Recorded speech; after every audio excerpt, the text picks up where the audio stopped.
will say a little word. I was talking to my God on Friday, and when he was in Japan, he was writing a letter to his mother, and I think his mother's birthday was in October, and he was there in June, July, I think. So he wrote the letter that time, and then he posted it from Japan.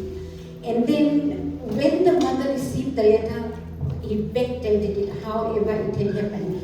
When the mother received the letter, she was very amazed that the son who is with her at the moment, the letter came from afar, but the son on the day was not there because he was at work. Because children have to work. But what amazed the mother was that this letter, him being here, written in another country and posted, the amount of effort the kid put into there, which touched my heart. That no matter where children are, whether they think of their mother or however they think, it's the fact does not change. That's my mom. And that's such an honor and privilege. This morning I received a text message from one of, I've got plenty sons. A couple of sons sent me messages this morning, and he says, I love you forevermore. My day has started beautifully. I can't ask for anything more. So, today I would like to thank Pastor Elvin, our church leaders, and Pastor Rachel for giving me this opportunity to talk this morning. The topic I have chosen today, I have got only 5-10 minutes to talk, so I will try and squeeze as much as I can. The topic I have chosen, it's nothing to do with a mother, but a journey of a mother who is all of us, representing, tweaking, all along as to see how a mother takes this journey and where her journey begins and where it ends. So, motherhood is not something, a job you apply. You don't go for an interview. You don't need a qualification to become a mother. But then it just falls in your lap. And when it falls, it's the best day of our lives. Yeah? How many mothers will agree? Yes. That's the best day. So, question to everyone, how many of us have seen God? No one, right? Today I will show you a person or a being where we can see God a slight in a different manner. We can see God in this person. Yeah? And then I'll take you on a journey of a mom.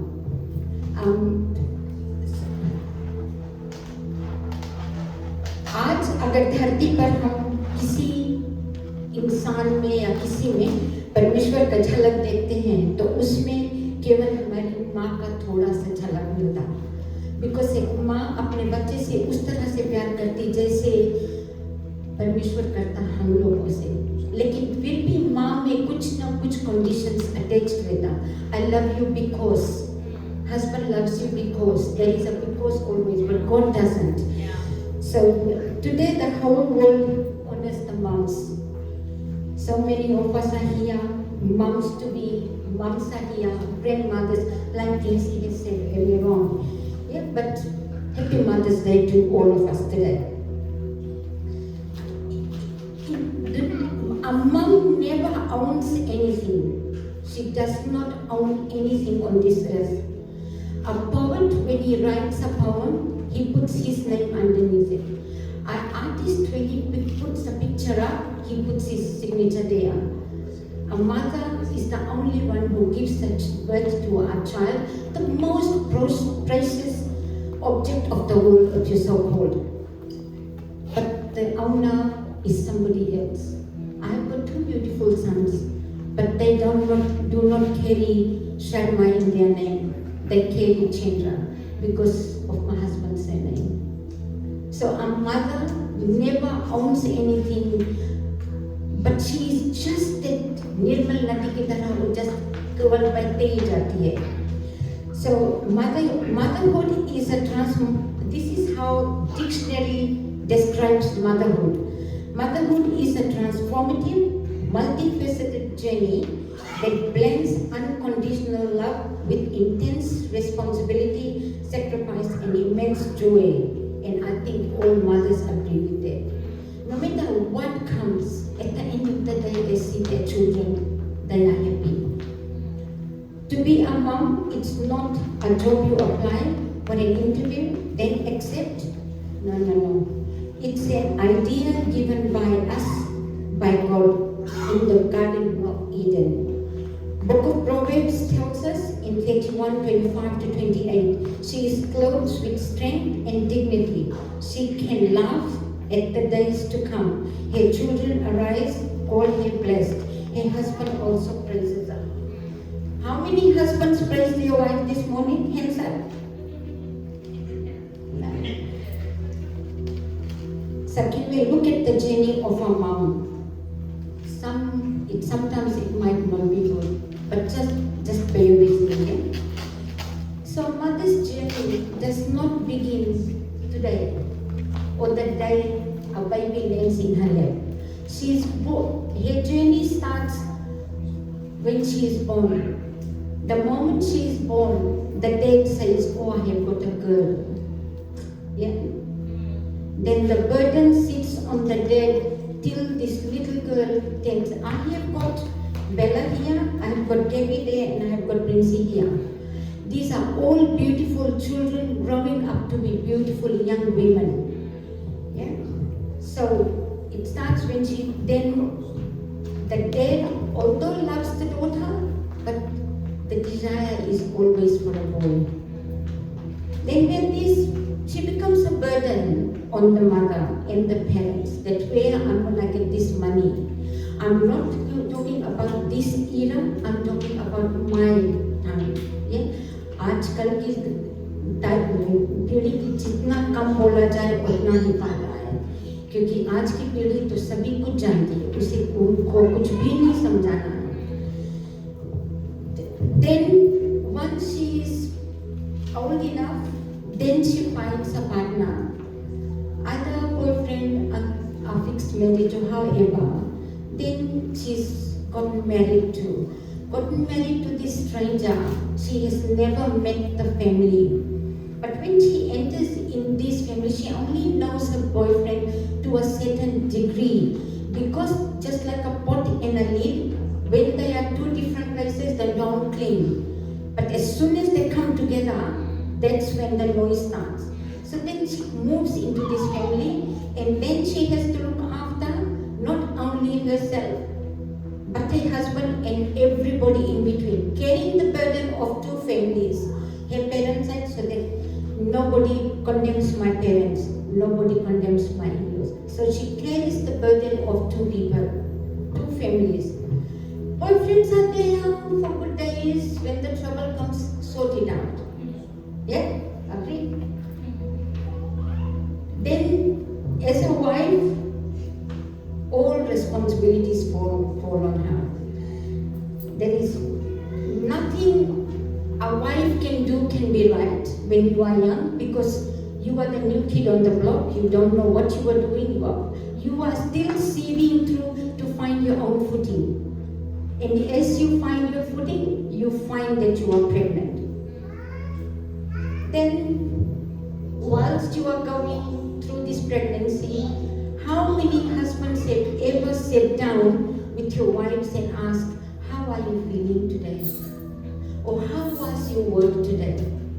Can I make something for you? Can I get you a glass of water?"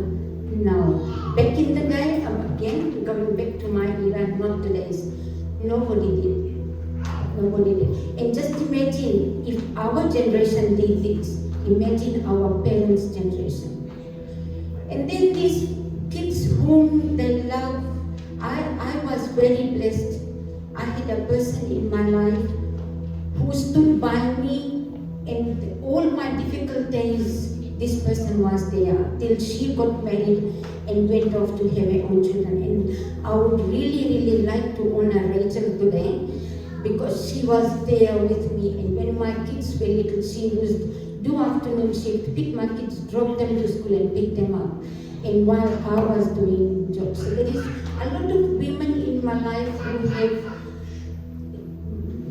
did things in my life which I would love to acknowledge, and one of them is Rachel, who did that for me. So thank you, Rachel. Then these kids grow up, they'll argue with you, they'll fight with you, they'll do all sorts of things. Nobody has got time for the mother, but everything is being taken for granted, right? So when they leave the home, then the parents are alone. Yeah? So the mother leaves, they all go. And for her child, children are everything. They are her world. She does not care about the world when it's concerning her child. And she lives for them. For a mom, nothing matters because she is handpicked by God, fearfully and wonderfully made, because that is her biggest strength. When her child needs her, she becomes a lioness. When the child is unwell, she becomes a nurse. And when the child is hungry, she becomes the provider. Nobody else is there because the husbands are at work, because they don't have time. Yeah? So do we ever ask what happened to our moms? A question to all children who have moms today. I don't have my mom today. And that is a very sad thing when a child, no matter how old you grow, the place your mom takes will never be taken by anybody. They are the best things, no matter what they do in their life, or whatever has happened. Moms are moms, nothing can change who they are. We just have to change, because every moment of their life they have taught you something. It's upon us how we harness it. So do we ever ask our mom, what happened to your dreams? Because she was like a baby one day. She was like Prince, so she wants to be, I don't know, maybe Prince will become a doctor, I don't know. Bella might become a professor, I don't know. Gabby, how she is going. All these kids will grow up and become, these are the future leaders of our country. But do we ever ask a mom, what happened to your dreams? What all were your desires? And what were your wishes? Did anybody ever come and sit and ask you that? Now, as they are all of them has gone, these things are all hidden behind mom's tears. She just swallows that. Sometimes you don't even see their tears. It just goes by. Moms are very precious. Cherish them now, as they will not be here tomorrow. In her journey, we need to ask them, sit and have a chat with your moms. They are the most precious things we have. Things get lost at home. Mom, where's my belt? Mom, where's my bag? Mom, where's my slot? Everything is mom. Even the husbands, where's my glasses? Or where's my wallet? Can you find my wallet? And if you don't find it, they get angry because you didn't find it. So she is not only there to nurture her kids, but looks after the husband, her own family, and everything in between. So she is in between everything. And you just have to do one thing wrong, and that is it. Everything goes wrong. After the baby, she juggles her work, gets up in the morning, provides for her family, and then she has to get ready and to be at work on time. Otherwise, the boss will tell you where to go. Finally, the day will come, because our days are numbered. So finally, she closes her eyes to go in the arms of the Lord. And no one more than Rachel would witness this, because she was there when my mom left this planet to be with the Lord. These mom journeys are not simple. They are painful journeys. But for her children, she falls backwards. Doesn't matter what happens, but mom will always stand up for her children, no matter the child is 40-year-old or a 50-year-old. A child is always, because they're part of them. I'm one of the second eldest of the family. I don't look at any of my sisters that they are my sisters, because they are all like my children. And one encouragement I would leave here this morning, that cherish your moms, because one day they will not be there. And till today I know, because I have got a habit of falling. I used to fall a lot, and my husband will just laugh it off. But I will ring my mom. So when my mom left, as you all know, I work in a hospital and I work in a very busy department. For how many weeks I never went down to the emergency department. And let alone emergency department, I never went to bed 19, because that's where my mom was. So it made it very difficult for me. So if I, being this old, and I know I don't have got a lot of years left in me, but you people have got time, so make the best of it. Yeah. Happy Mother's Day once again. Sorry.